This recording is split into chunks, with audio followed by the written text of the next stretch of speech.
Surrender is a very difficult concept to explain because it can happen in many different ways.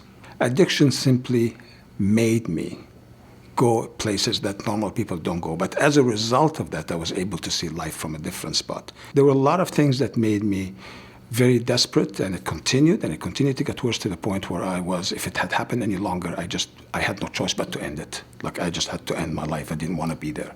I went back into treatment, and I was basically I was about to die.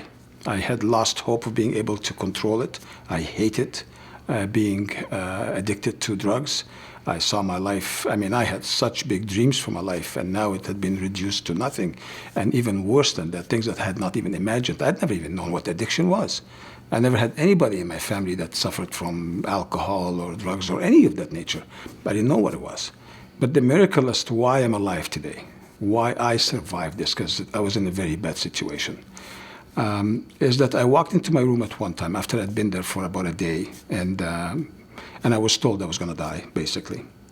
And I saw something in the mirror that it was an image of myself as I walked by it, and I couldn't believe what I saw, and I went back to see it, and it was gone. But I saw it. I saw my addiction. It's almost like the movie The Fly. I talk about it, where the man turns into this fly. Now, he's still the same inside it, and he's, but he can't express himself. He's a monster as far as everybody else. He will kill and hurt like a monster, and he has to be destroyed, and there's nothing, but it was the person, and I saw that in the mirror.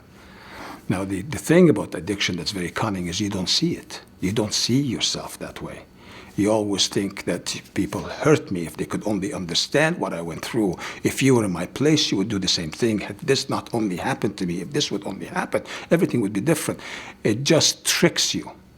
And you don't see who you are. You don't see what it's doing to you. You're always trying to solve something else. You're always trying a new way, a new angle. You're trying to bargain. You're trying to deal. You're trying to do whatever, anything. But you don't look at the obvious that everybody else sees. And I saw that for that split second. And when I saw it, that night I realized that I was possessed. I was possessed by this disease. It was using my mind to make me see something different. I'm smart, I'm determined. I built businesses because I'm determined and I don't give up. I had no intention of giving up, but I realized that all these strengths that I had were being used against me. I could not trust my mind. The only way that I had any hope of survival is I have to stop thinking. I had to stop asking why. I couldn't trust it anymore. And that's why I'm alive today, because I realized that. And when I realized it, for the first time I realized, wow, I have hope.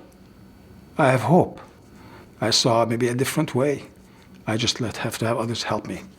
I'll let them guide me through, like a blind man at the bottom of a cave and been given a rope. I won't let go of that rope. I'll just let me go step by step. I'll let them guide me out. And I thought for the first time I had hope. I did not have any hope up until then. So that's how my mind was the enemy, and that was the concept of surrender. I surrendered thinking for myself. I surrendered trying to figure it out. I surrendered having to go back and why did this happen to me? Why me? When I did that surrender and I stopped thinking for myself, everything looked different.